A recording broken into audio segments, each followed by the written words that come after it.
Hello and welcome everyone. It is time to enter the Kumite. Remember, this is not a sport. You don't play fight. Okay guys, today we're going to be taking a closer look at UFC's new Japanese prospect, Tatsuro Taira. He recently made his debut in the UFC against Carlos Candelario, and man did he look promising. Tatsuro Taira was born out of Okinawa, the smallest of the Japanese islands, in a little city named Naha. He is 22 years old and currently 11-0, so he's undefeated as a professional. But little extra fact here, he actually won all of his amateur fights as well. So this kid is on a 20-fight win streak, with 7 of his wins coming by way of first-round stoppage.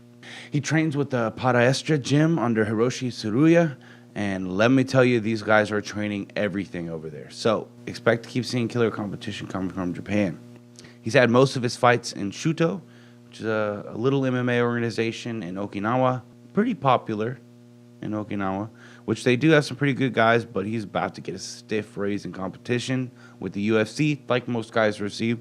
I really hope the UFC takes their time with him and they don't throw him into too deep of water too quickly. He has really strong judo and BJJ, but his striking is still looking a bit green. Right off the bat, the thing that separates him from other fighters is his grappling. He's very quick to take your back and aggressive about wrapping you up, going for trips. He slides into mount or back control when people start trying to turn out. Something that caught my attention when going back and looking at tape is his ability to maintain position and the route of his takedowns, no matter what kind of crazy scrambling his opponents are doing to defend. Take a quick look at his fight with Yoshiro Maeda. Notice here that just after Tatsuro attempts a flying knee up the middle, that he wraps up the head and the left leg of Yoshiro. Yoshiro has a great response to this. He pulls him into his guard and uses that butterfly hook that he has on his left side and actually gets a full-on reversal with it. But Tatsuro beats him to the sprawl, and as Yoshiro is standing up, Tatsuro steps over back control and quickly puts on the body triangle and starts working on the neck with the rear naked choke from there. This skill of being able to quickly take people's back in the middle of scrambles like this is going to be a huge thing going for him.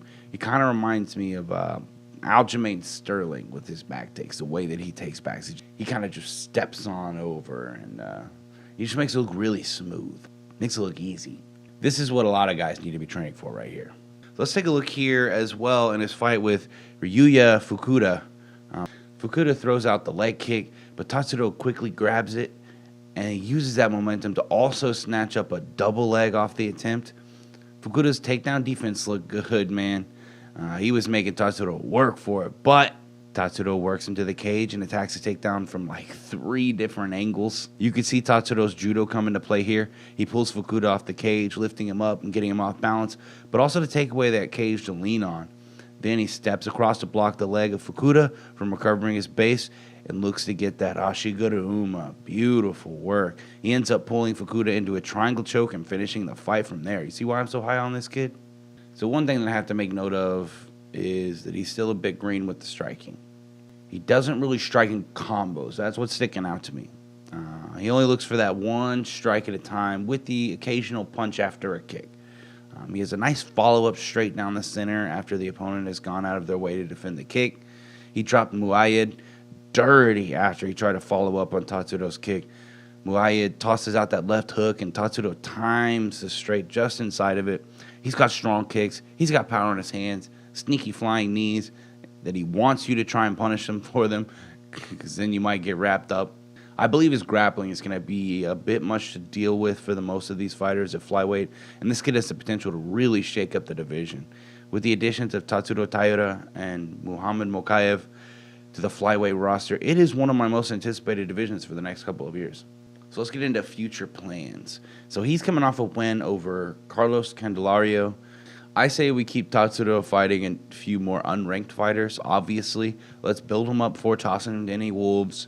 Although I'm looking at the top 15 right now, and I almost favor this kid to win a good amount of them, honestly. So his future is looking up for sure.